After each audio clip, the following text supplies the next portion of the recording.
जून 12 रे भारत आउ दक्षिण आफ्रिका T20 मैच आउ आसंता कालीठू ऑनलाइन रे करि परिबे टिकेट बुकिंग।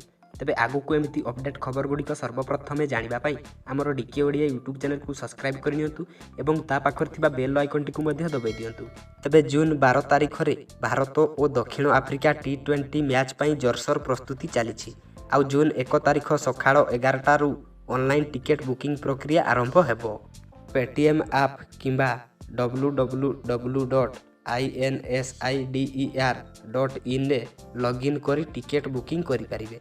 आउ टिकेट बुकिंग पाई परिचय पत्र अपलोड करिबाकू हेबो। आउ एथि पाई निजरो आईडी प्रूफ, फोन नंबर एवं ईमेल आईडी देई टिकेट बुकिंग करि परिबे। तबे 5000 टिकेट ऑनलाइन रे बिक्री पाई उपलब्ध करा जिवो। आउ जणे व्यक्ति को 2टी टिकेट रु अधिक बुक करिबाकू अनुमति नाही।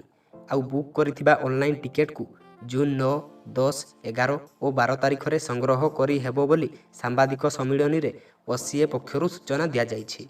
तबे गैलरी नंबर 2, 4 एवं 700 स्पेशल एनक्लोजर न्यू पैवेलियन एवं एही बॉक्स पाई बिक्री करा जिवो एही ऑनलाइन टिकेट।